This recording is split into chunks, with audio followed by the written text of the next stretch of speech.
कि ना जिंदगी भर के कमाई कहाँ रख ले बारे। या गाड़ में खून निकाल, हम ना बताएं। बोल हाथ तोड़ के फेंक दे। और चल चल चल लेवा हमर किस्मत लेवा के बानरे बा एगो बहिरे बा बहिरे खड़ा है हम सब कुछ समझे ना आवेला।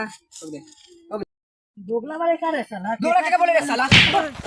अरे बाप रे बाप मार दिला हम सोचिया के मान ली साला निरो ने काट के दे बाबू हम बाप के गाड़ी दे छोड़ छोड़ चल चल चल बंटी चल ले ना बोले ली वो अलग के बात बा। अरे बाप रे बाप मत आड़िए तो ये देखो ना ना ना ना बाप रे